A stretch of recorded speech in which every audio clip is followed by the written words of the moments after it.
Like many others, the world shifted for me in 2020. I just hadn't realized it. Please, I can't breathe. At first, the death of George Floyd was just another story in a series of atrocities that I had to cover like every other journalist. I tucked away my emotions, humanity, and did my job. But after a while, that got harder to do. The protests didn't stop. The video kept circulating, and the workplace conversations got more intense. And then came the day of George Floyd's funeral. I was in the newsroom listening to the choir sing toward the end of the service, and I broke.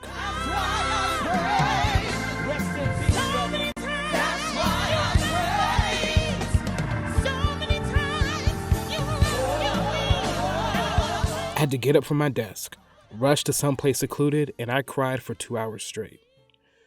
For a while, I couldn't understand why. My life was not like Floyd's. We took very different paths that put us in very different circumstances. But the reality is, we live in a world that sees us the same, that diminishes our shared humanity and will not hesitate to snuff us out. Accept it or not, George Floyd is me. Tamir Rice is me. Breonna Taylor is me. Tatiana Jefferson is me.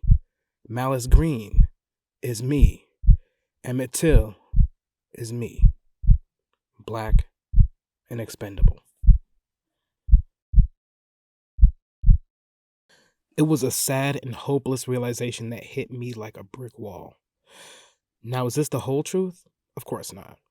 But the very real threat of state-sanctioned violence against Black humanity, my humanity, has hanged over our heads for generations. And sitting with that thought, those experiences, that fear is a horrible way to live. And for me, the sum of those experiences manifested into two words that changed the trajectory of my life: racial trauma. Since then, I have spent much of my life working to recover, some ways healthy, some ways toxic, some ways failed, and some ways succeeded. But what I learned along the way is that America has a mental and behavioral healthcare system that is not equipped to address racial trauma in the many ways it impacts Americans' lives. So I decided to scratch the surface and to find out why, and look at what is and can be done about it. This is what I've found so far. I'm Alex Spearman, and you're listening to Psychological Injury, Exploring Racial Trauma.